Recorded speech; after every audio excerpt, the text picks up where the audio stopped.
কথাটা ভালো করে শোনো, তোমাদের শিক্ষা ব্যবস্থাকে তারা ধ্বংস করেছে। কিভাবে? তুমি 25 বছর এই সেকুলার লাইনে পড়াশোনা করবা, 25টা সূরা তুমি শিখতে পারবা না, ইম্পসিবল।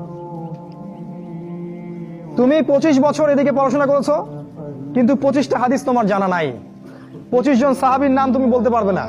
তুমি রাসূলুল্লাহ সাল্লাল্লাহু আলাইহি ওয়াসাল্লামের জীবনী কখনো পড়ে দেখো নাই, ছুঁয়েও দেখো নাই, তার স্ত্রীদের নাম তোমার জানা নাই, 10 জন জান্নাতি সুসংবাদপ্রাপ্ত সাহাবীর নাম তোমার জানা নাই, কিন্তু তুমি এদিকে science, arts, commerce, physics, chemistry, biology, হাবি জাবি সব পড়ে শেষ করেছো।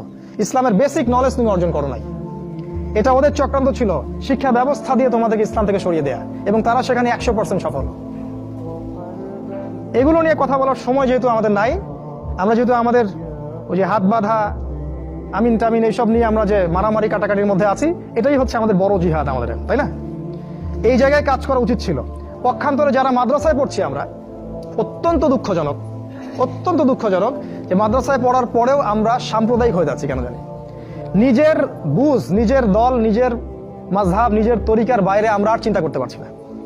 ইসলাম যে একটা প্রশস্ত সাগর, এখানে যে কত কি আছে এটা আমাদের